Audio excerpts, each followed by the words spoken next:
Somente o versículo 22 e 23. Diz assim o texto: certa mulher cananeia daquela região clamou ao Senhor dizendo: Senhor, filho de Davi, tem misericórdia de mim, que minha filha está miseravelmente endemoniada. Gente, eu estou sentindo que essa noite é noite de libertação. É muito demônio desde a hora que começou. Agora que eu me liguei, menino, não vai ficar um, não vai ficar um, não vai ficar um. Quem está ligado está entendendo o que é que Deus está falando nesse culto. Ô glória! Até eu estava desligada, me liguei. Menino, cura, olha, aleluia. Jesus não lhe respondeu palavra alguma, de modo que os seus discípulos, aproximando-se dele, lhe rogavam dizendo: despede-a, pois vem gritando atrás de nós. Ia ser só esses dois, mas agora que eu entendi, eu vou ler o 28 também. Então respondeu Jesus: ó mulher, grande é a tua fé, seja feito contigo como tu queres. E desde aquela hora sua filha ficou sã. Oh glória, diga amém por essa palavra. Diga glória a Deus por essa palavra.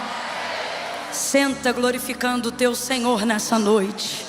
Oh aleluia, aleluia, aleluia. Eu amo esse texto, eu amo esse capítulo. Você já deve ter me ouvido pregar nele algumas vezes ao longo dos anos do ministério que o Senhor me confiou. Existem alguns textos, alguns capítulos na Bíblia que me fascinam.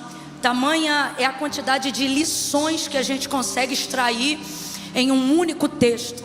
E esse é um deles. Até quando eu não estou pregando nele, eu uso muitas vezes estes versículos para a base da aplicação de muitas coisas que Deus quer nos ensinar, que o Espírito Santo usa através da sua palavra para fazer, de tanto que eu amo esse texto. Então, sem dúvida, se a gente fosse listar aqui nessa noite a quantidade de aprendizados que a gente poderia ter na libertação da filha da mulher cananeia, da mulher grega sirofenícia, nesse episódio aqui, seriam muitos. Eu tenho para mim que o culto poderia se estender até meia-noite e a gente não teria conseguido esgotar todas as lições desse texto. Mas nessa noite, agora compreendendo muito bem tudo aquilo que o Espírito Santo está orquestrando desde o início do culto, eu compreendo que há duas coisas aqui que Deus quer que seja dita pela sua palavra, para nós ouvirmos como resposta, como direcionamento dele para a nossa vida nessa noite. E a base do texto, só para te contextualizar bem rápido, caso tenha alguém em nosso meio que nunca conheceu esse texto bíblico, ocorre que essa mulher era uma mulher cananeia, uma mulher grega sirofenícia, habitante de uma região portuária, onde os estrangeiros ficavam mais à vontade para morar, para residir, para trabalhar, já vista que em Israel não havia boa recepção para quem era gentil ou gentílico, né? Para quem não fosse judeu também. Então essa mulher é uma mulher que tudo leva a crer que ela estava no encalço de Jesus já há algum tempo. E como é que a gente sabe que ela já estava na fita?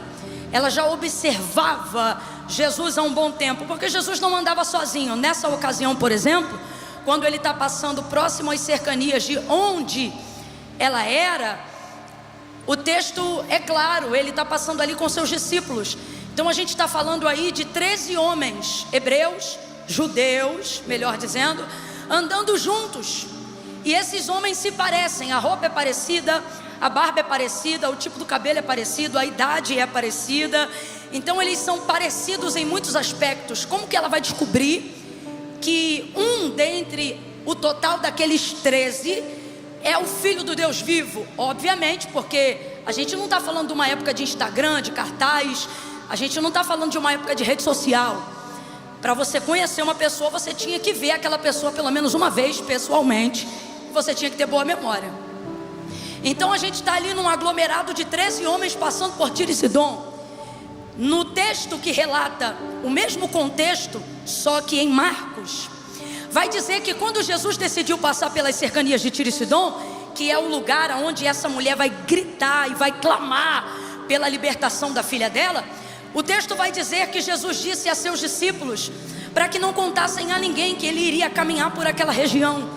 Ele queria passar por ali em silêncio, porque naquela época Jesus já estava muito conhecido, Jesus estava muito famoso, sua fama percorria já a muitas cidades circunvizinhas a Jerusalém.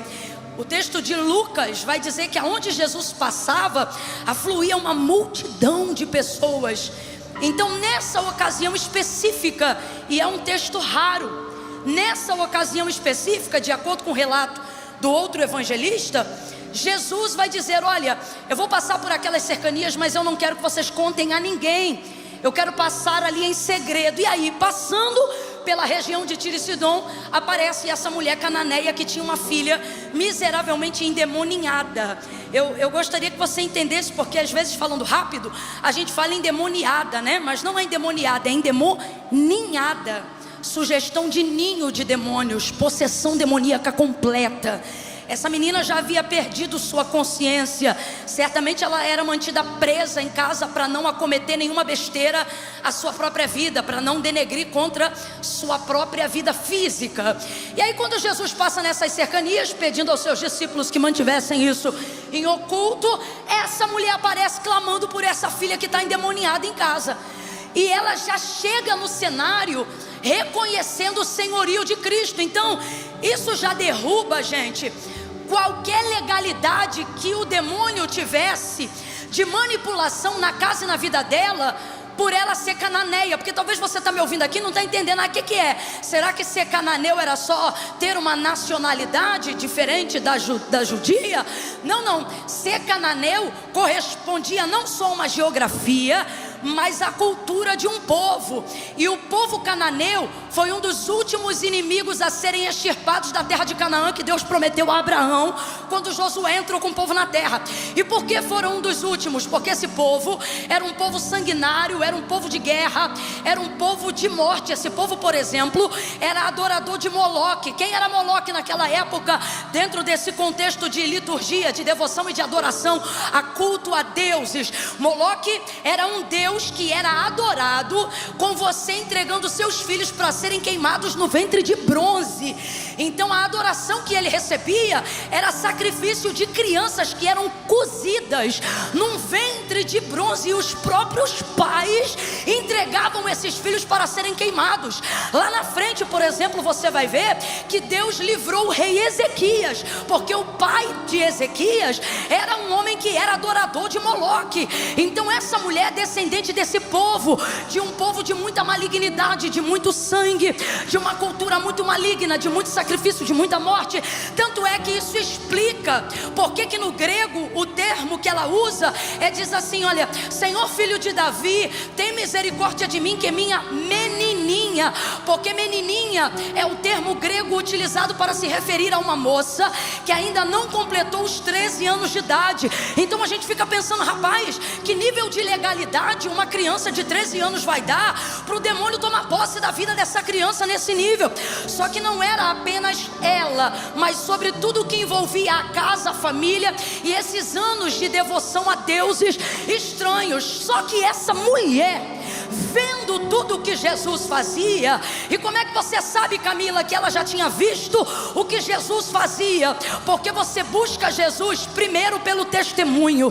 Toda pessoa que foi curada ou liberta, ela viveu isso em Cristo primeiro por um testemunho. Marcos capítulo 5, o texto vai dizer que a mulher do fluxo de sangue, ouvindo falar sobre Jesus, teve uma fé no seu coração e passou a dizer consigo mesma: se tão somente eu tocar na orla das suas vestes, eu serei curada. E você conhece essa história. Ela foi para a rua, tocou na orla das vestes de Jesus, e o texto diz que na hora ela foi curada. O que deu a ela essa fé? O que deu a ela esse poder? O que fez Jesus liberar sobre ela virtude? A fé que ela desenvolveu em cima daquilo que ela ouviu falar sobre Jesus, porque o que nos move é a fé, e o tipo de coisa que você ouve determina em que você vai acreditar, determina os lugares que você vai acessar, determina aquilo que você vai receber. Eu não sei se você está entendendo, mas já de cara, bem-aventurados são aqueles que vieram hoje aqui no culto. Ouça, porque quem tem ouvidos para ouvir, ouça o que o Espírito diz à igreja. E o que o Espírito tem como propósito a falar nos nossos corações é uma palavra que anime a nossa fé, para que nós vivamos libertação, prosperidade, salvação, edificação. Agora, de onde vem tudo isso, Camila? Tudo isso vem em cima daquilo que você ouve. Esta mulher certamente também já havia ouvido, e eu tenho para mim, sou eu que estou falando agora, eu tenho para mim que não só ouvido, mas ela também já tinha visto. E por que eu acho que ela já tinha visto? Porque, como eu disse no início, tem 13 homens amontoados, andando em caravana, em Tiro e Sidom, juntos, e ela reconhece que um deles não é como eles. Ela reconhece que um deles não tem o mesmo poder que eles têm. Ela reconhece que um deles faz o que ninguém faz, é quem ninguém é, e ela vai direto nele. Completa para mim, para eu ter certeza que você está acompanhando. Ela vai direto, bora, ela vai direto, ela vai direto nele, ela clama a ele, e sem visão de intermediário, essa mulher alcança antes da cruz algo que nós só conseguimos alcançar depois da cruz. Depois da cruz, aquele que clamar será salvo. Depois da cruz, aquele que invocar o nome do Senhor será alcançado. Depois da cruz, aquele que confessa e deixa alcançará misericórdia. Mas nesse dia aqui, a cruz ainda não tinha chegado. Por isso Jesus se refere a ela como cachorrinha, porque o plano original só vai se cumprir depois da cruz. Só que ela não pode esperar, porque a filha dela está endemoniada agora, e ela não sabe quando vai ter a oportunidade de encontrar Jesus de novo. Aí, apesar de você ver Jesus chamando ela de cachorrinha, você percebe que ele está abrindo todas as portas para ela entrar. Por quê?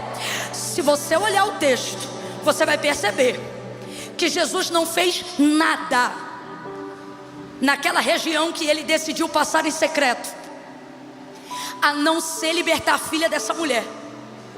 Me diga que outra coisa Jesus fez ao passar em Tiro e Sidom. Apenas cumprindo a profecia bíblica de Isaías, que seria somente passar. Fora isso, o maior ato e efeito provocado na passada de Jesus ao decidir andar por Tiro e Sidom foi apenas um. Qual? Libertar a filha dessa mulher. Vem comigo. Então essa mulher não tem direito, essa mulher não poderia receber. Só que ela entende que está diante de uma oportunidade. E o texto diz que quando ela vê Jesus passando pelas cercanias de Tiro e Sidom, ela bota a boca no trombone, irmão, e ela vai arrebentar com toda a legalidade de ídolos que tem na casa dela com uma palavra só. A sanidade da filha veio depois, mas o alcance do poder de Cristo na casa dela começou na hora que ela começou a clamar, porque ela reconhece o senhorio de Cristo. Camila, como é que eu faço para quebrar todas as legalidades? Como é que eu faço para quebrar todo o peso? Como é que eu faço para eliminar todo o derramamento de sangue que foi feito até hoje na minha vida? Você tem que fazer o que essa mulher fez. E o que ela fez?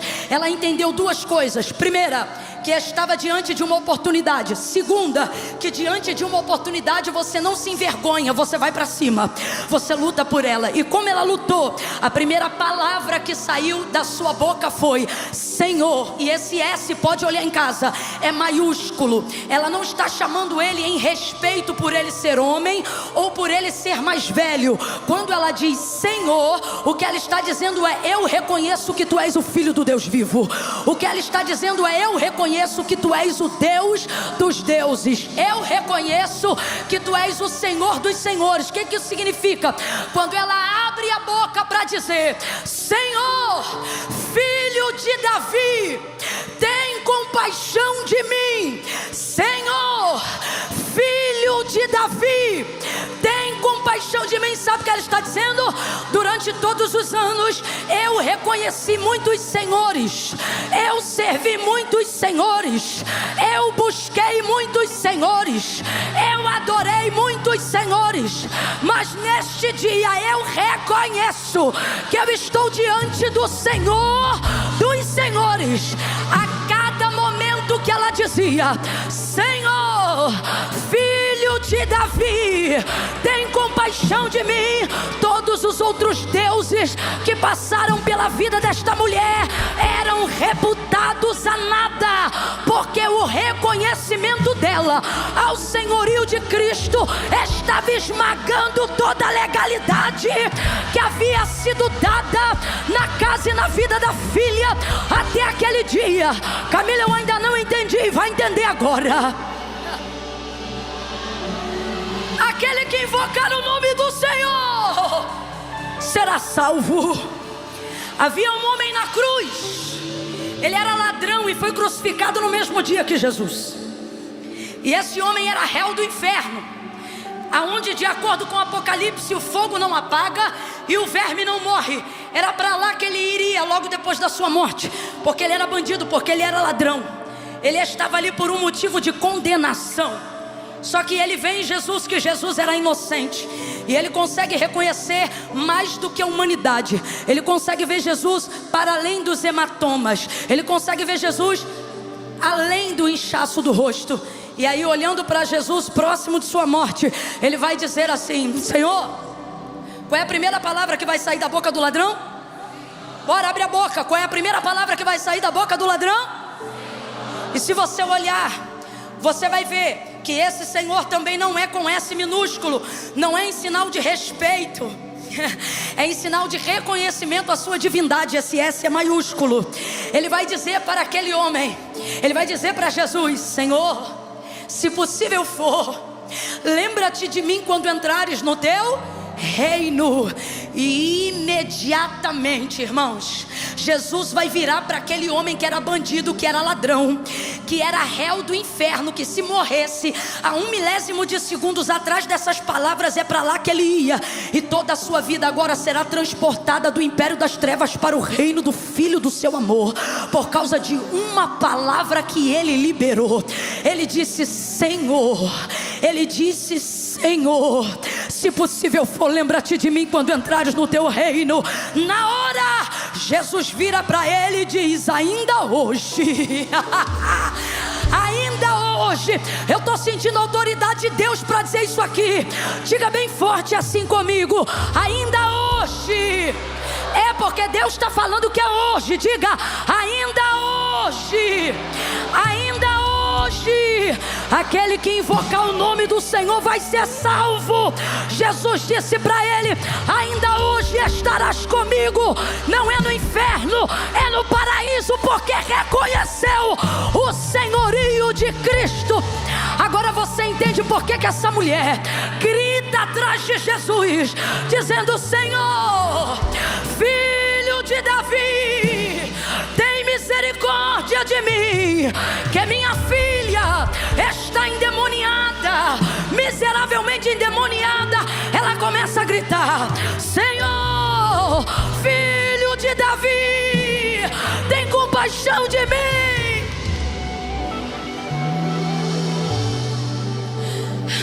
Mas ele não responde nada. Ele não responde nada. E ela não para de gritar. E ele não responde nada. E ela não para de gritar. Eu não sei quanto tempo ela gritou. Eu sei que enquanto ela gritou, por nenhum momento ele respondeu. Ela está desesperada.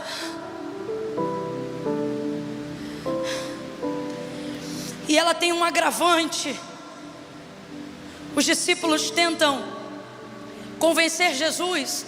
Tem duas interpretações aqui, das duas uma. Ou o que eles estão querendo dizer ao dizer: despede-a que vem gritando atrás de nós. Pode ser que isso aqui seja: faz alguma coisa logo para ela parar de gritar. Ou não faça nada, mande ela calar a boca e vamos acabar com isso aqui. Mas isso é motivo de muito constrangimento para eles, porque Jesus disse o quê? Eu vou passar na região assim, assim. Não digam a ninguém que eu vou passar por lá. E eles disseram a alguém? Não. Só que ela sabia que ele ia passar por lá. E é por isso que eu defendo a ideia de que ela já estava buscando Jesus há muito tempo. Só não podia gritar. Porque uma cananeia não pode gritar em Jerusalém. Uma cananeia não pode gritar na Judéia. Uma mulher grega cirofenícia não pode clamar a homem nenhum, quiçá um judeu, em Samaria ou qualquer lugar dessa terra. Só que ele vai passar pelas cercanias de Tiro e Sidom.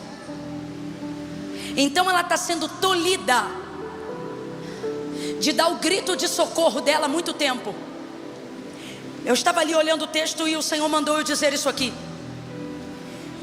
Teu grito de socorro para Deus faz o teu inimigo dar o grito de derrota dele diante de Deus. Às vezes temos lutas, problemas e embates, mas não encontramos oportunidades em que possamos confessar o senhorio de Cristo, gritar a ajuda de Cristo, clamar pelo socorro de Deus. Vão achar que você é doido, vão achar que você é maluco, mas me parece que na noite desse culto, Deus preparou essa noite para a gente soltar o grito do nosso socorro.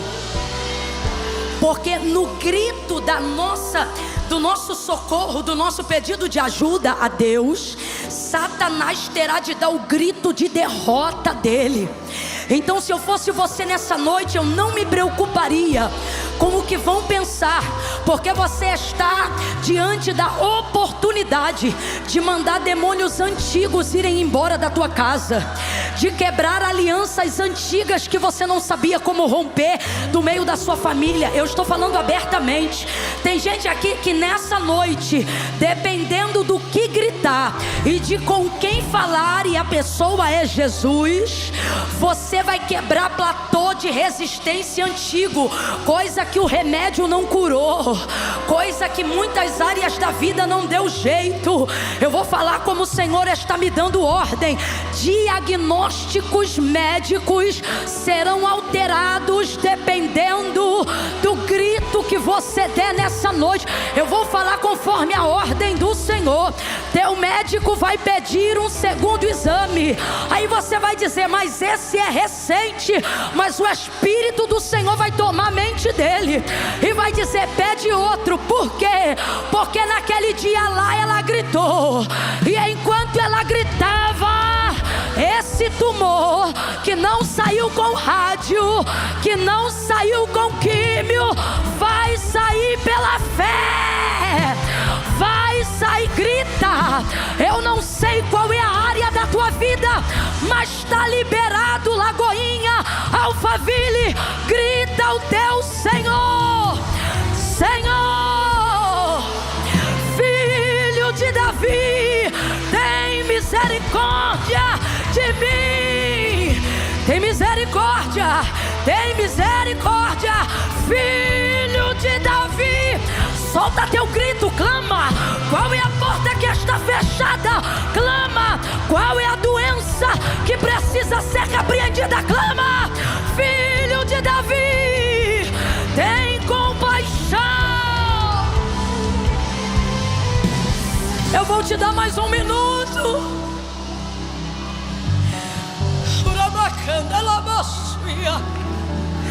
Camila, vão achar que eu sou maluco. Camila, vão achar que eu estou me excedendo. Camila, vão achar... Ei, o que acham não muda nada, mas como você reage diante de Deus muda tudo. Eu nunca vi ninguém pedir socorro em silêncio. Quando a coisa está difícil mesmo, irmão, a gente grita.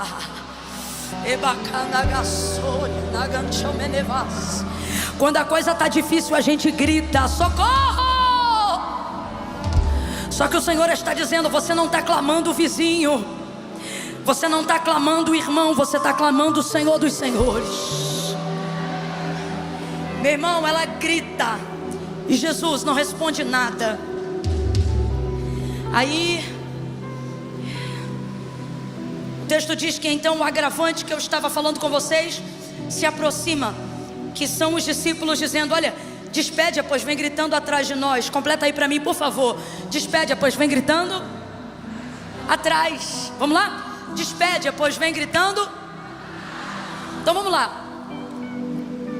Quando você estava diante de um rabi, de um mestre, e Jesus é mestre e os seus discípulos se referiam a ele como rabi, na cultura judaizante o rabi anda um passo à frente dos seus discípulos.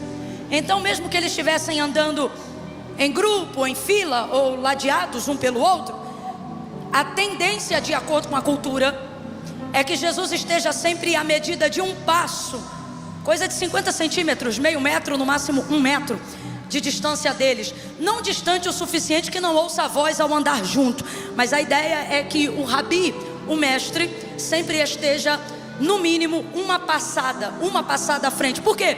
Porque é ele que mostra o caminho, é ele que diz para onde vai. Então todos os outros caminham no encalço de um passo atrás dele. Isso é uma questão cultural. Então Jesus está aqui, os discípulos estão aqui, e ela está onde? Atrás de quem? De todos os discípulos, de todo mundo. Quem é a última? Quem é a última? Fica melhor, né? Quem é a última? Ela. Vamos lá? Quem é a última?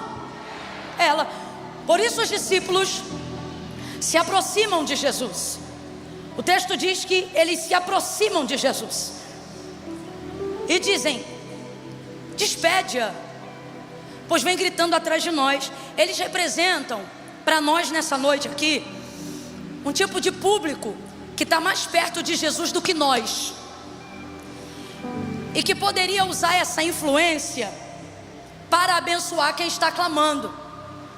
Só que o problema é que a gritaria dela revela que a logística que eles deveriam criar, que era qual? Não deixar ninguém saber que Jesus ia passar por ali. Então veja, a gritaria dela revela o que eles não conseguiram fazer. Então, de certa maneira, Pedro, João e os demais discípulos estão um tanto quanto constrangidos, porque Jesus não é de pedir muita coisa. Nesse dia ele só pediu uma coisa. E o que foi que ele pediu? Não deixa ninguém saber que eu vou passar por ali. E de repente chega então uma mulher gritando naquelas cercanias. Rapaz, o grito dessa mulher acabou com a logística deles. Então quando eles se aproximam de Jesus, pode ser que eles estejam dizendo: faça logo alguma coisa, ou não faça nada, mas despede. Então uma coisa não dá para tirar do texto. O quê? Você pode refletir se eles queriam que Jesus a abençoasse ou não, mas isso é no campo da conjectura, porque não está escrito. O que está escrito? Que eles pediram Jesus para mandá-la embora. Isso está escrito. Então não vou aqui emitir juízo de valor, mas vou pregar o que está escrito. E o que está escrito é que eles se aproximaram dele para pedir para mandar ela embora. Se aproximaram dele só para pedir para mandar ela embora. Se aproximaram dele para pedir para ela ir embora. Quanta gente usa da intimidade que tem com Deus para se aproximar daquilo que nós estamos lutando para chegar, e podendo nos ajudar, apenas quer que nós paremos com a gritaria, porque a nossa gritaria e o nosso socorro e o nosso pedido revela um plano perfeito de alguém que foi quebrado. Camila, eu ainda não estou entendendo. Você vai entender então que eu vou falar rasgado. Normalmente quem se incomoda com o nosso grito não pode fazer nada pela gente. Poderia até pedir para que Jesus fizesse, mas não pediu. Logo Deus está me usando aqui nessa noite para lembrar a mim, mas também para dizer a alguém aqui: não pare de caminhar em direção ao que você está buscando, por causa de quem já chegou lá e está tentando te desmotivar, e está tentando te desanimar. Despede-a, pois vem gritando atrás de nós. Despede-a, guarda isso, eu estou encerrando aqui. Olha, despede-a, pois vem gritando atrás de nós. Pela terceira vez eu pergunto: aonde ela estava? Vamos, aonde ela estava?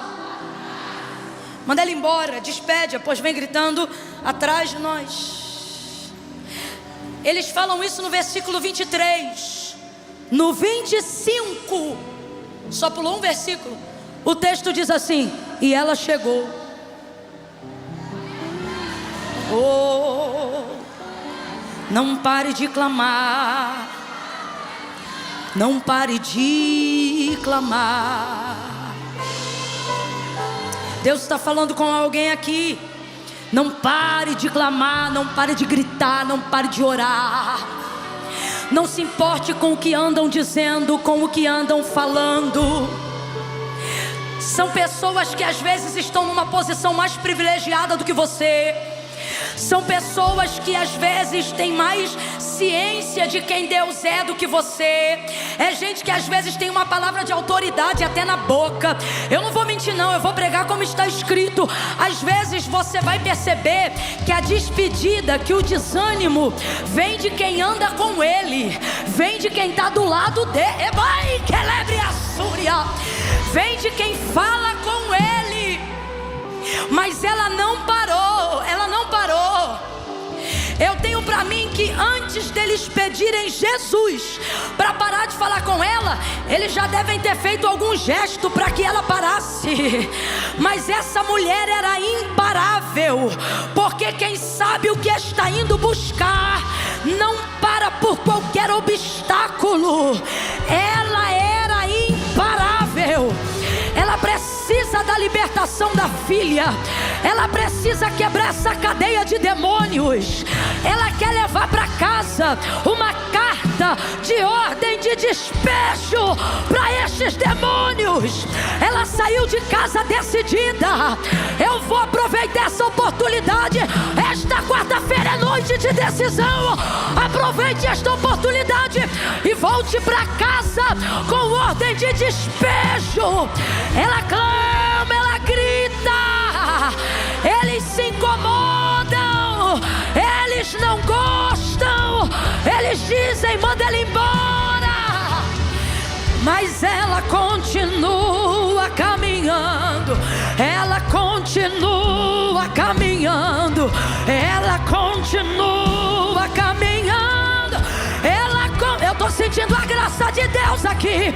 Vão difamar, vão bater, vão falar mal, mas ela continua caminhando.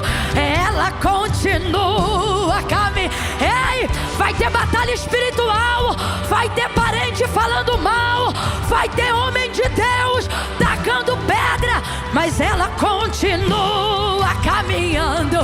Ela continua caminhando. Ela vai.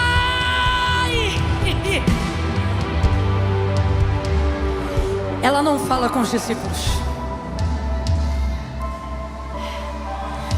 Pare de dar seu tempo para quem não é alvo da sua busca.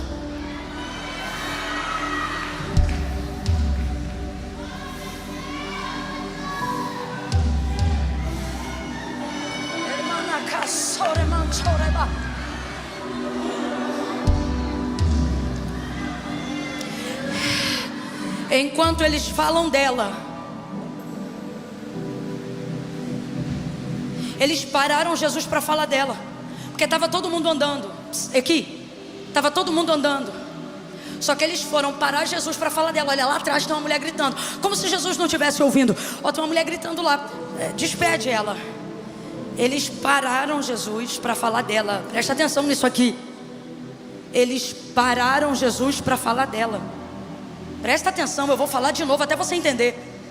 Sabe por que eles pararam Jesus? Para falar. Só que isso ajudou ela, porque ela estava onde?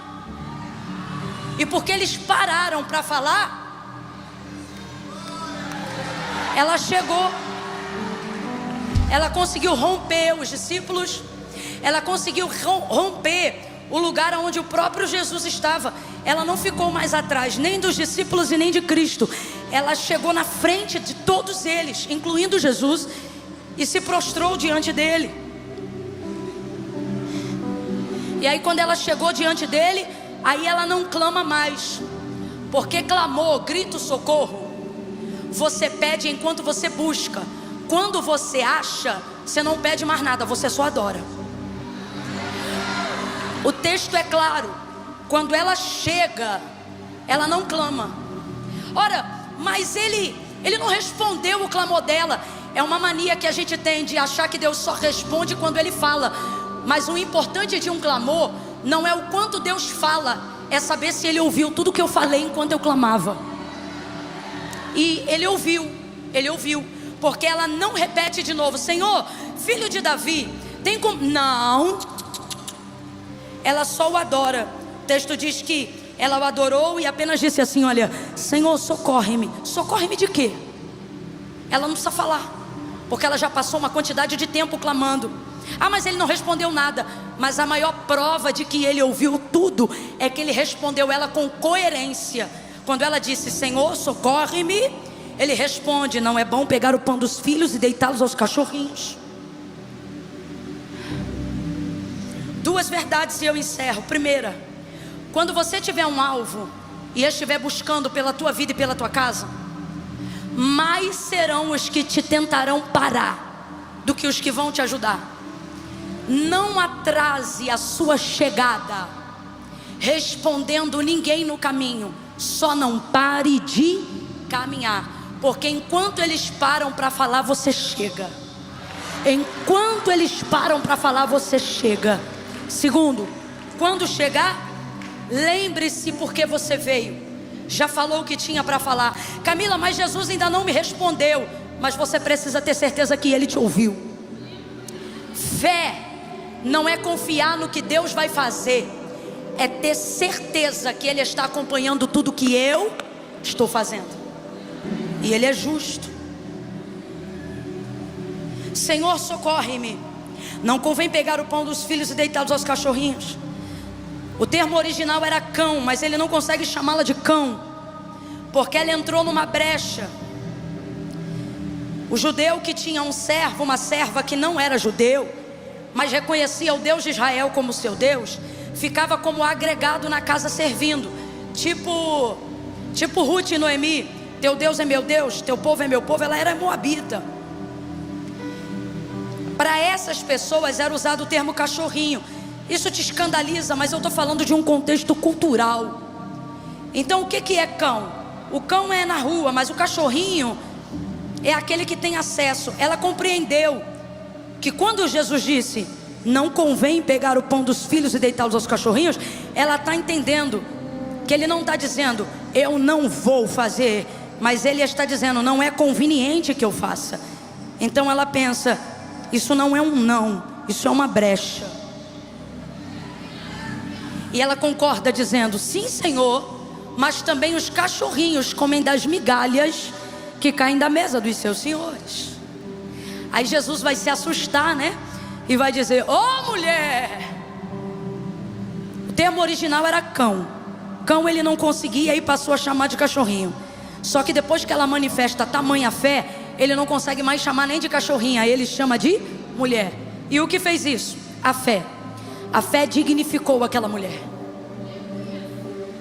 A fé no que Ele pode fazer, tira a gente do monturo e coloca a gente em lugares de honra e de dignidade. Ele disse: ô mulher, grande é a tua fé. O plano da cruz ainda não podia chegar lá, mas Ele aceitou o plano dela. Por isso Ele não diz: vai e seja feita a vontade de Deus. Ele diz: vai e seja feito como tu queres. E desde aquela hora a sua filha ficou sã. Não era tempo dele pegar o pão da mesa. Não era tempo. Mas a migalha foi o suficiente. Essa mulher teve um entendimento muito grande. Eu não posso esperar, por favor, me ouça. Ana, pode ir vindo para cá, minha amiga, por favor. Eu não posso esperar o dia da cruz. Eu não posso esperar o derramamento do sangue de Jesus para ser alcançada. Eu preciso que minha filha seja alcançada agora. Eu quero orar por você. mas eu vou orar por uma área específica. Que área você vai orar, Camila? Pense agora, qual é a área da sua vida que você não pode esperar mais? Eu quero que você pense, eu estou te dando uma coisa para pensar agora. Que área da sua vida a espera conduz à morte? Que área da sua vida hoje o tempo de espera te leva à perda completa e irrestituível de algo importante e precioso? No caso dela era filha. Eu não posso perder minha filha. No seu caso é o quê? O que você não pode esperar mais? O que você não pode esperar mais? Qual é a área da sua vida que, se continuar em estado de espera, vai perecer? Se você pudesse pedir para Deus nesta noite só uma coisa, nenhuma outra mais, só uma: seja inteligente, foque em algo que não pode mais esperar. Feche os olhos, curve a cabeça e pense. Se você estiver confuso, ore ao Espírito, diga: Espírito Santo, em nome de Jesus, me ajuda aqui, me ajuda aqui. Organiza meus pensamentos. O Senhor sabe, a minha vida está tão conturbada. Me ilumina aqui. O que eu apresento agora diante do profeta, o que eu coloco agora diante do teu altar, qual é a área da minha vida urgente, importante, relevante, que está perecendo? Qual área minha está para morrer e não pode morrer? Qual área da minha vida está sendo disputada pelo inferno e sem a tua ajuda eu vou perder, Senhor? E por isso nessa noite eu quero colocar isso diante do Senhor, porque maior é o que está comigo do que o que está no mundo. Traga isso agora. Ore ao Espírito, ore, ore. Feche os olhos por alguns segundos, por favor. Eu estou te dando uma chance. Você está vendo Jesus passar na sua Tiro e Sidom. Legalidades antigas vão ser partidas agora. Eu não sei por que caminho Satanás entrou, mas eu sei por que caminho ele vai sair. Ele vai sair. Não ficará nenhum demônio de resistência. Toda a área que tem sido manipulada por espíritos malignos que tentam manipular a tua mente, tentam manipular o teu coração, eles tentam escravizar a mente de quem você ama, eles tentam se alojar em áreas da sua empresa, eles tentam destruir a tua vida espiritual. Coloque aí agora. Agora vai abrindo a sua mão, vai abrindo a sua mão assim, olha, porque Deus está te dando uma carta de despejo com a data de hoje. Quando você chegar em casa, este demônio não entra mais lá, ele não está mais lá. Amanhã, quando você for trabalhar, o ambiente vai ficar leve, porque o teu grito, a tua fé fez o Senhor tomar uma providência nessa noite. Eu vou contar de 1 a 3. Quando eu disser 3, com a mão estendida você vai levantar, e a igreja vai fazer o clamor que aquela mulher fez. Você vai gritar no 3 e vai dizer: Filho de Davi, tem misericórdia de mim. É 1, pensa, qual é a área? Qual é a área? 2, posicione-se, prepare para soltar a voz, prepare para gritar. 2,5, coloca na tua mão, porque você vai entregar aos pés de Jesus isso agora. É 1, prepare. É 2, você vai dizer: Filho de Davi, tem compaixão de mim. 3, fica de pé e grita, grita.